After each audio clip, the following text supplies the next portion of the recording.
Hi everyone, it's Alia or Cake Legend, and welcome to the first of the 12 cakes of Christmas. That's right. From today until Christmas Day, I'm going to be posting a Christmas-themed cake tutorial every day.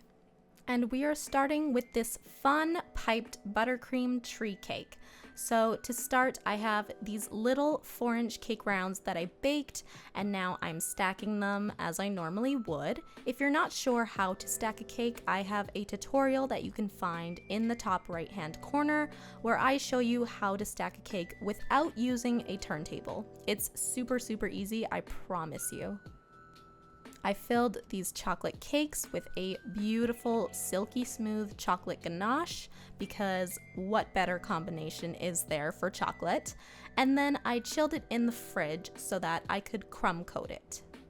I know I don't usually crumb coat cakes. As you guys know, in a lot of my tutorials I always say I like to skip the crumb coat. So if you guys want to learn how to do that, there's another video you can find in the top right hand corner. But because I was making 12 of these cakes, I wasn't going to be able to decorate them all in one day, so I had to crumb coat them to seal in that moisture so they didn't go dry. This is just one of the many functions of a crumb coat. It helps seal in that moisture like I just said, but it also helps even out the cake for your final coat so you can get it very smooth and straight. It really just hides those imperfections in the cake, and then of course it also seals in all the crumbs so that they don't get in your final coat. But if you've been watching my videos for a while and you've become a master of skipping the crumb coat, then of course you can definitely skip this step and go straight into the final coat. I masked this cake in just some plain white buttercream, and I made sure to leave that top raw edge because I'm going to paint that gold later to give it an elegant sort of look.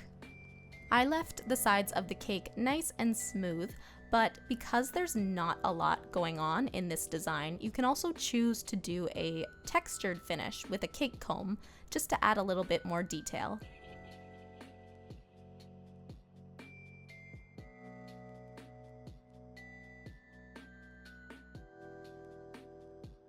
Now, like I mentioned, I'm going in with this edible gold paint and a paintbrush, and I'm just adding a little touch of gold to the raw edge. It's best to chill your cake before you do this so that the buttercream firms up and you won't ruin that edge when you're putting pressure on it.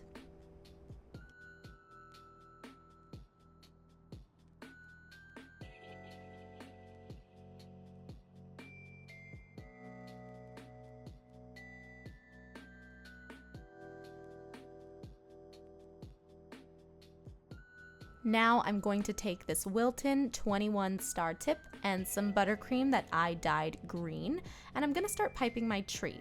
But before I do that, I take my small offset spatula and just put a few little marks in the cake, making a large triangle so that it's more even as I'm piping it. I have a bit of a guide. I didn't want to start piping the tree and then have it look all lopsided or going into one corner or something weird like that. And so when I'm piping this tree, it's almost like piping a shell border, except at the ends it's more curled out. In the middle, they're just going straight up, and I go layer by layer, starting at the bottom and then heading towards the top. I'm so sorry about this angle and how my hand is kind of blocking what I'm doing, but I hope that you can see a little bit.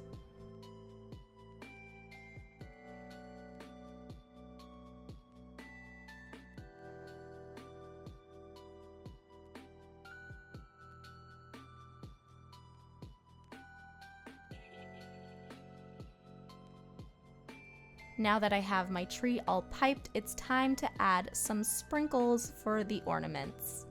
I just chose a fun assortment of little pearls and some colored sugar, and I started throwing it at the tree.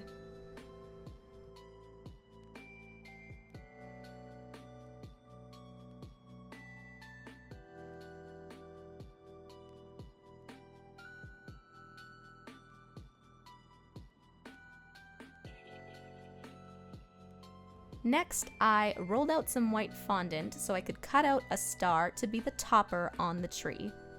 And of course, I painted that gold as well using the same paint from before.